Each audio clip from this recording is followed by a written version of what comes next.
साथियों, आप सभी का इस प्लेटफॉर्म पर स्वागत है। यहाँ पर हम लोग आगामी RO अर्थात समीक्षा अधिकारी, सहायक समीक्षा अधिकारी 2023 की जो प्रारंभिक परीक्षा संभावित है, उसके लिए टेस्ट सीरीज देख रहे हैं। और इसी कड़ी में हम लोग जो है PCS मंत्रा कोचिंग संस्था के द्वारा जो टेस्ट सीरीज कराई गई है, उसी में से एक टेस्ट को यहाँ पर देखेंगे। ये GS का टेस्ट पेपर है, जिसमें पूरे 140 प्रश्न हैं। इस 140 प्रश्नों को हम लोग 2 पार्ट में कवर करेंगे, ठीक है। पहले पार्ट में 70 क्वेश्चन और शेष बचे हुए 70 क्वेश्चन को सेकंड पार्ट में कवर करेंगे। और इसका जो PDF है, वो आपको जब इसका सेकंड पार्ट अपलोड करूँगा, तो सेकंड पार्ट के वीडियो के साथ आपको पूरे 140 क्वेश्चन का जो है PDF आपको टेलीग्राम पर दे दिया जाएगा। तो अभी पहले पार्ट में आपको PDF नहीं मिलेगा। जब इसका सेकंड पार्ट आएगा तो उसके साथ आपको PDF उपलब्ध करा दिया जाएगा। तो चलिए प्रारंभ करते हैं। पहला प्रश्न है कि एक सौर कलंक चक्र की प्रक्रिया लगभग कितने वर्षों में पूरी होती है? तो ये प्रक्रिया जो है लगभग 11 वर्षों में पूरी होती है। अगला है, बुध ग्रह के संबंध में निम्न से कौन सा कथन सत्य नहीं है? पहला, यह सौर मंडल सबसे छोटा ग्रह है, सही है। यह पृथ्वी से निकटतम ग्रह है, ये कथन गलत है। बुध सूर्य से निकटतम ग्रह है, जबकि पृथ्वी से निकटतम ग्रह जो है वो शुक्र है। तो यहाँ पर बी वाला सही नहीं है। सी, यह सूर्य की परिक्रमा 88 दिनों में पूरी कर लेता है और इसका तापांतर सभी ग्रहों में सबसे अधिक है, ये सही है। आगे बढ़ते हैं। निम्न कथनों पर विचार कीजिए। 2 कथन दिए गए, बताना उपयुक्त में से कौन सा कथन सही है। पहला, उपसौर की स्थिति 3 जनवरी को होती है, ये कथन सही है। इस में पृथ्वी सूर्य से निकटतम स्थिति में होती है। जो उपसौर होता है और अपसौर, 2 प्रकार की अवस्थाएं होती हैं। उपसौर में जो है पृथ्वी सूर्य से निकटतम होता है और ये घटना 3 जनवरी को होती है, और दूसरी 4 जुलाई को होती है। अपसौर की घटना जब सूर्य और पृथ्वी के बीच की दूरी अधिकतम होती है। तो यहाँ पर दोनों कथन सही है, इसलिए सी ऑप्शन। निम्न में से कौन सा देश मकर रेखा पर स्थित नहीं है? कौन सा मकर रेखा पर स्थित नहीं है इन चारों में? तो आप देखिए, अर्जेंटीना, चिली, ब्राज़ील। इसको आप मैप में देखेंगे तो ज़्यादा समझ में आएगा, एक बार इसलिए मैप में जरूर देखिएगा। अर्जेंटीना, चिली, ब्राज़ील, ये इससे होकर मकर रेखा गुजरती है, परंतु सूडान से होकर के मकर रेखा नहीं गुजरती है, ठीक है। तो यहाँ पर डी ऑप्शन। अगला है, निम्न में से कौन सी जल संधि अंतर्राष्ट्रीय तिथि रेखा के समानांतर है? तो देखिए कौन सी, तो अंतर्राष्ट्रीय तिथि रेखा जो है वो 180 यमोत्तर को कहते हैं, 180 डिग्री यमोत्तर जो होती है, ठीक है। तो ये जो है आपका, ये बेरिंग जल संधि के समानांतर है। किसके? बेरिंग जल संधि के लगभग समानांतर है। बेरिंग जल संधि बेरिंग सागर और चुक्सी सागर को आपस में जोड़ती है। अगला है, निचले क्रस्ट और ऊपरी मेंटल के बीच की असंबद्धता कहलाती है क्या? तो आप जो असंबद्धता है वो कई लेयर्स में है। तो जो निचले क्रस्ट और ऊपरी मेंटल के बीच की होती है उसे क्या कहते हैं? उसे मोहो असंबद्धता कहते हैं। क्या कहते हैं? मोहो असंबद्धता कहते हैं। अगला प्रश्न, निम्नलिखित कथनों पर विचार कीजिए। 3 कथन दिए गए, बताना इनमें से कौन सा कथन सही है। पहला, सूर्य से पृथ्वी की औसत दूरी लगभग 15 करोड़ किलोमीटर है, ये कथन सही है। सूर्य से आने वाला प्रकाश पृथ्वी की सतह पर लगभग 8 मिनट में पहुंचता है, सही है। चंद्रमा से आने वाला प्रकाश पृथ्वी तक लगभग 2.4 सेकंड में पहुंचता है, ये कथन आपका गलत है। 1.2 सेकंड समय लगता है, 2.4 नहीं 1.2, इसका आधा समय लगता है। तो पहला दूसरा सही है, ए ऑप्शन हो जाएगा। आगे बढ़ते हैं, क्वेश्चन नंबर 8 देखते हैं। क्वेश्चन नंबर 8 है, भूपर्पटी में सर्वाधिक पाया जाने वाला तत्व कौन सा है? तो ऑक्सीजन जो है सर्वाधिक पाया जाने वाला तत्व है भूपर्पटी में, लगभग 46%, ठीक है। आगे चलते हैं। जानवरों, वनस्पतियों और सूक्ष्म जीवों के अवशेष किस प्रकार की चट्टानों में पाए जाते हैं? तो ये सभी जो हैं आपके अवसादी चट्टानों में। किस में पाए जाते हैं? अवसादी चट्टानों में पाए जाते हैं।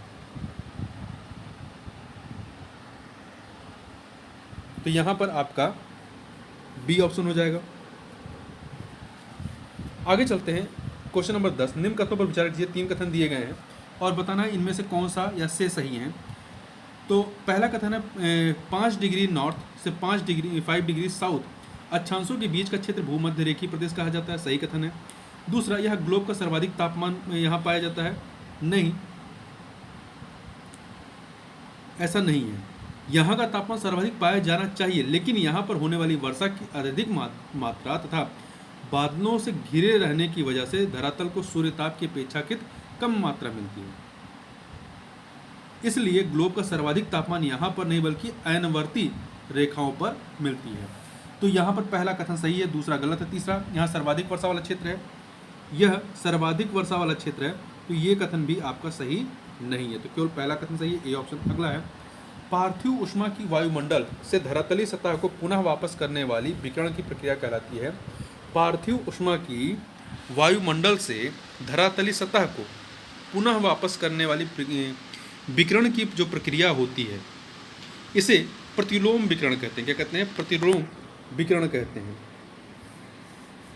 इस प्रक्रिया के द्वारा पृथ्वी की सतह एवं निचले वायुमंडल का तापमान अधिक बना रहता है, इसे हरित गृह प्रभाव भी कहते हैं, ग्रीन हाउस इफेक्ट। निम्नलिखित में से कौन सी सतह अधिकतम एल्बिडो उत्पन्न करती है? कौन सी करती है? तो जो हिम आच्छादित सतह होती है वो अधिकतम एल्बिडो उत्पन्न करती है। किसी सतह पर कुल प्राप्त सौर ऊर्जा का जिस अनुपात में परावर्तन हो जाता है उसे ही एल्बिडो कहते हैं। ठीक है, आगे चलते हैं। निम्नलिखित में से किस क्षेत्र की आर्द्रता सर्वाधिक होती है? तो किस क्षेत्र की? भूमध्य रेखीय प्रदेश की आर्द्रता जो है ये सर्वाधिक होती है। अगला है क्वेश्चन नंबर 14, भूमध्य रेखीय वर्षा पेटी के बारे में निम्नलिखित में से कौन सा कथन सत्य नहीं है? तो देखिए इसमें पहला है कौन सा कथन जो है वो सत्य नहीं है। इसका विस्तार भूमध्य रेखा के दोनों ओर 10 डिग्री अक्षांश रेखाओं के बीच होता है, ये कथन सही है। दूसरा, यहाँ केवल संवहनी वर्षा होती है, नहीं, भूमध्य रेखा वर्षा पेटी में वर्षा की अधिकतम मात्रा संवहनी प्रकार की होती है, लेकिन यहाँ पर पर्वतीय प्रकार की वर्षा भी पाई जाती है। तो यहाँ पे ये जो कथन है कि केवल संवहनी, ये गलत है। अधिकतम मात्रा संवहनी की होती है परंतु पर्वतीय प्रकार की भी वर्षा होती है, इसलिए बी वाला गलत हो गया। सी, यहाँ वर्षा की मात्रा 175 से 200 सेंटीमीटर तक अंकित की जाती है। डी, यह प्रदेश अंतरा उष्णकटिबंधीय अभिसरण के अंतर्गत आता है। अगला है क्वेश्चन नंबर 15, इटली की जलवायु को निम्नलिखित में से किस वर्गीकरण के अंतर्गत रखा जाता है? तो इटली की जलवायु जो है वो उष्ण मानसूनी जलवायु के तहत आता है। उष्ण मानसूनी, नहीं, एक सेकंड, इटली जो है भूमध्य सागर के पास है तो भूमध्य सागरीय जलवायु की कैटेगरी में आता है। पूर्वी ऑस्ट्रेलियाई धारा निम्न में से किस महासागर से संबंधित है? तो ये आपका प्रशांत महासागर, किससे है? प्रशांत महासागर से पूर्वी ऑस्ट्रेलियाई धारा, और जबकि पश्चिमी ऑस्ट्रेलियाई धारा जो है वो हिंद महासागर संबंधित है। आगे बात करते हैं, निम्नलिखित में से कौन सी भू आकृति पवन की निक्षेपण क्रिया से बनती है? तो आपका ड्रमलिन जो है, ड्रमलिन, ये जो है आपका पवन की निक्षेपण, भू आकृति पवन की निक्षेपण क्रिया से बनती है। देखिए पवन की निक्षेपण क्रिया के परिणाम में, पवन की निक्षेपण क्रिया के परिणाम स्वरूप आपका, एक सेकेंड, यहाँ देखिए, यहाँ प्रश्न थोड़ा सा गलत पूछा। यहाँ पूछा जाना चाहिए निम्नलिखित में से कौन सी भू आकृति पवन की निक्षेपण क्रिया से नहीं बनती है?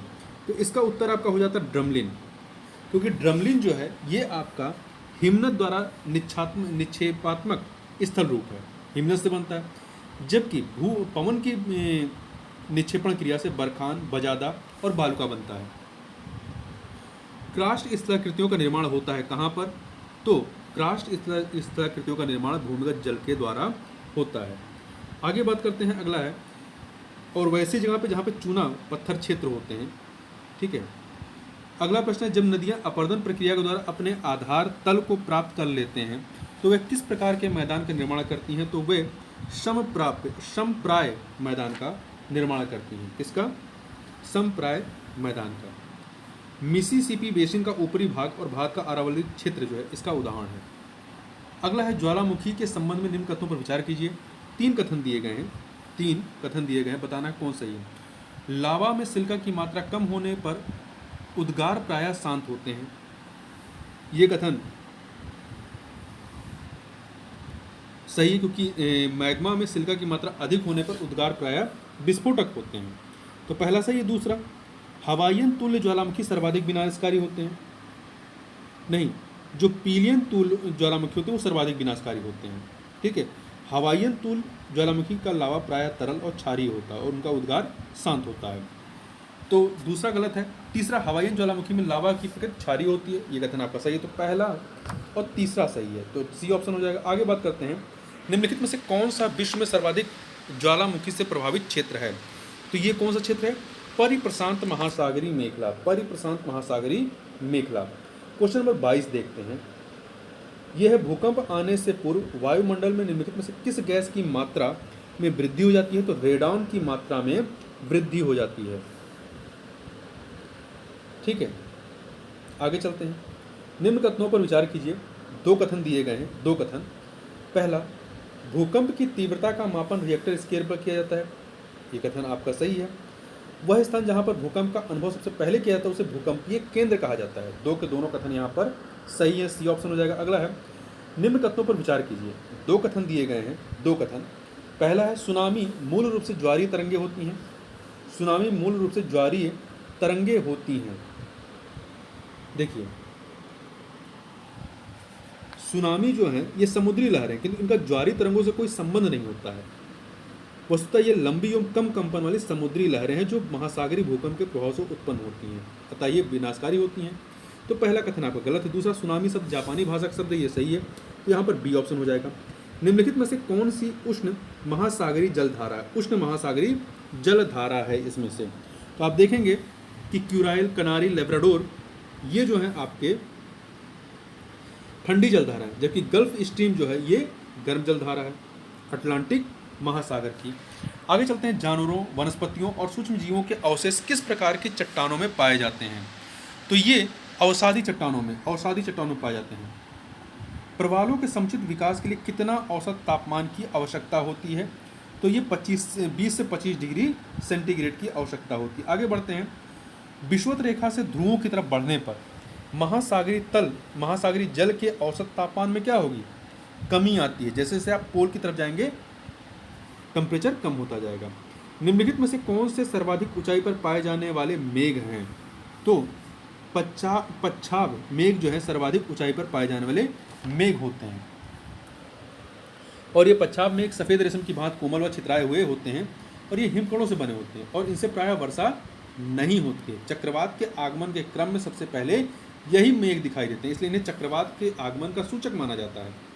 उत्तरी गोलार्ध में ध्रुवीय पवनों की दिशा क्या होती है? इनकी दिशा जो होती है उत्तर पूर्व से दक्षिण पश्चिम होती है। उत्तरी गोलार्ध में उत्तर पूर्व से दक्षिण पश्चिम होती है। आगे चलते हैं, निम्न कथनों पर विचार कीजिए। दो कथन दिए गए हैं, दो कथन दिए गए, बताएं उपयुक्त में से कौन सा या से कथन सत्य है? तो देखिए, पहला, महासागरीय जल की सतह का औसत दैनिक तापांतर 10 डिग्री सेंटीग्रेड या इससे कम होता है।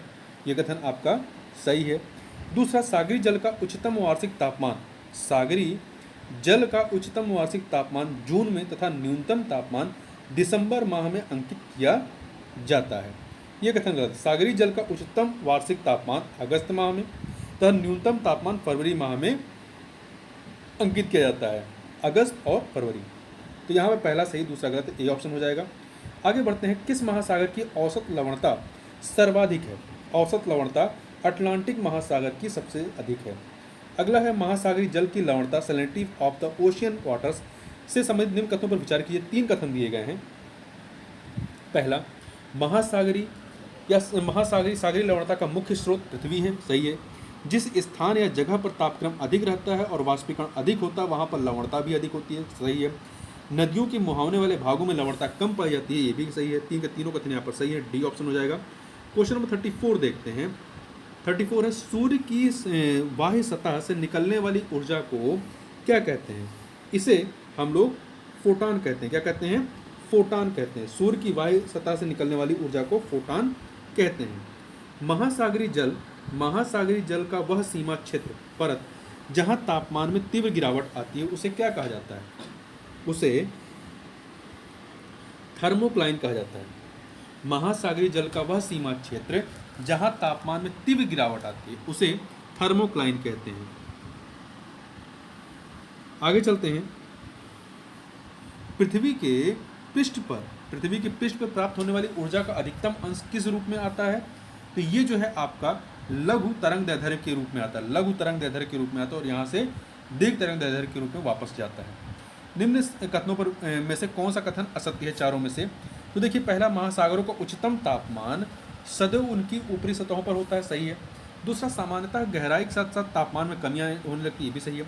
सामान्य रूप से सागरीय लवणता को प्रति 1000 ग्राम जल में स्थित लवण की मात्रा प्रतिशत के रूप में दर्शाया जाता है। इसको प्रतिशत ऐसे लिखते हैं, मतलब एक सेकंड, ऐसे, यहाँ 00 होता है, ठीक है।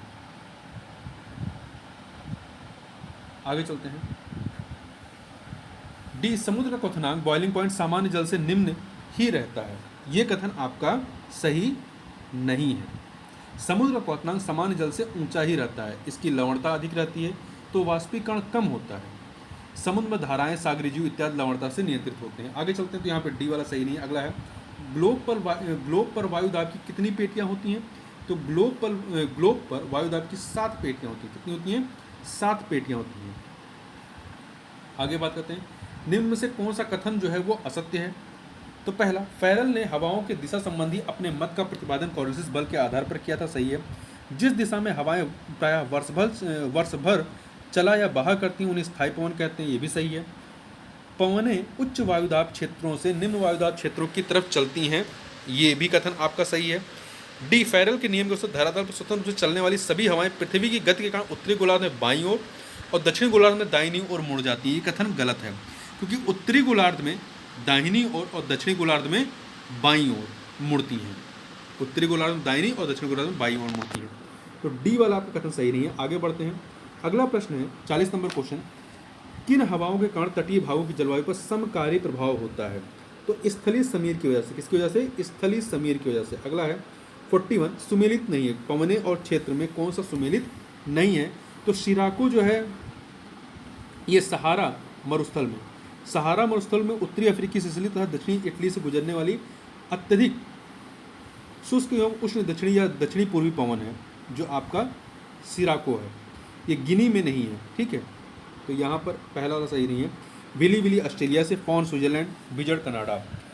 वायु के जिस तापमान पर जल अपनी गैसीय अवस्था से तरल अवस्था या ठोस अवस्था में परिवर्तित होता है वो क्या कहलाता है? वायु के जिस तापमान पर जल अपनी गैसीय अवस्था से तरल या ठोस अवस्था में परिवर्तित होता है वह कहलाता है आपका ओशांक कहलाता है। क्या कहलाता है? ओशांक कहलाता है। ओशांक पर वायु संतृप्त हो जाती है और इसकी सापेक्ष आर्द्रता 100% हो जाती है। आगे चलते हैं। 43 नंबर क्वेश्चन, निम्न में से किस क्षेत्र पर पूरे वर्ष भर वर्षा होती है? तो ये कहाँ पर होता है?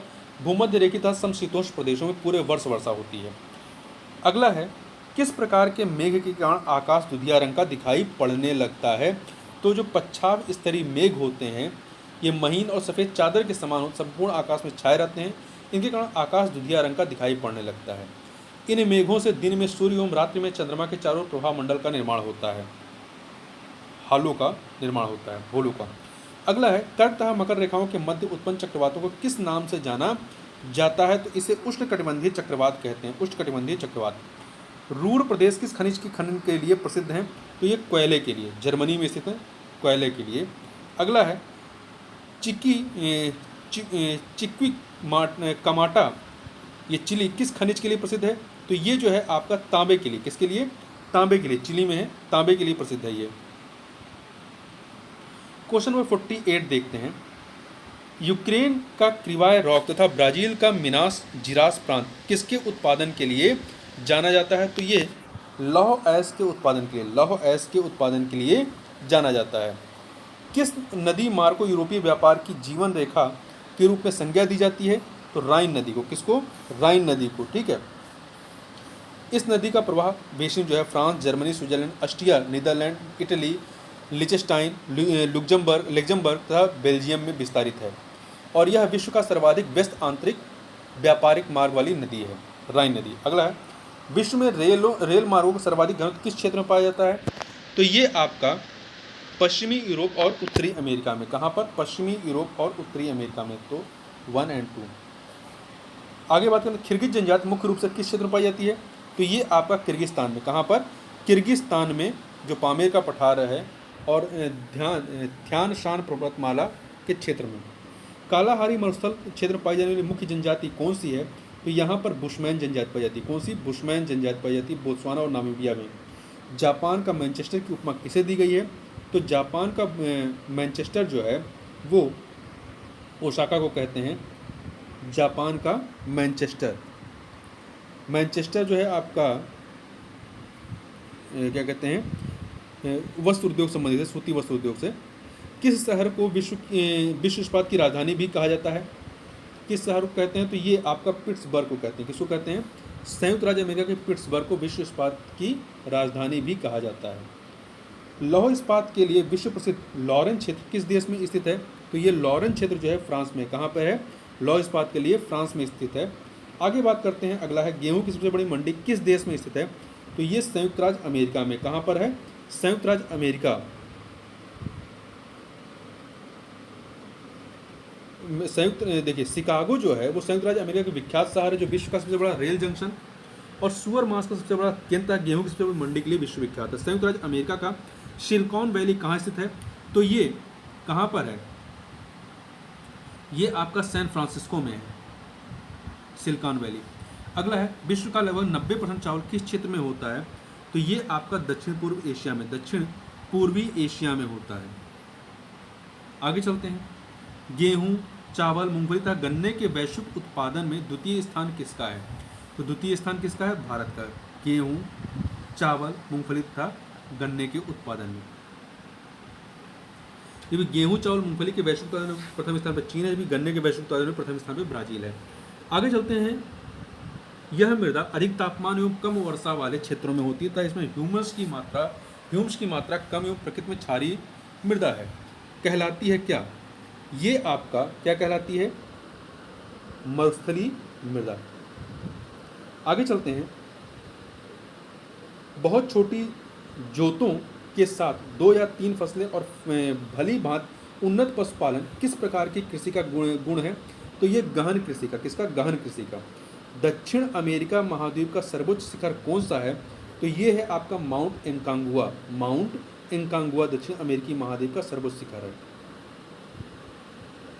और ये एंकांगुआ एंडीज पर्वतमाला का सर्वोच्च शिखर है और यह पर्वत शिखर दक्षिण अमेरिका के अर्जेंटीना में स्थित है। दस्ते कबीर और दस्ते लूट नामक मरुस्थल किस देश में पाए जाते हैं? किस देश में स्थित हैं? तो ये आपके ईरान में। कहाँ पर हैं? ईरान में स्थित हैं। और अल नाफूद और रब अल खली कहाँ पे हैं? सऊदी अरब में। 64 नंबर क्वेश्चन देखते हैं।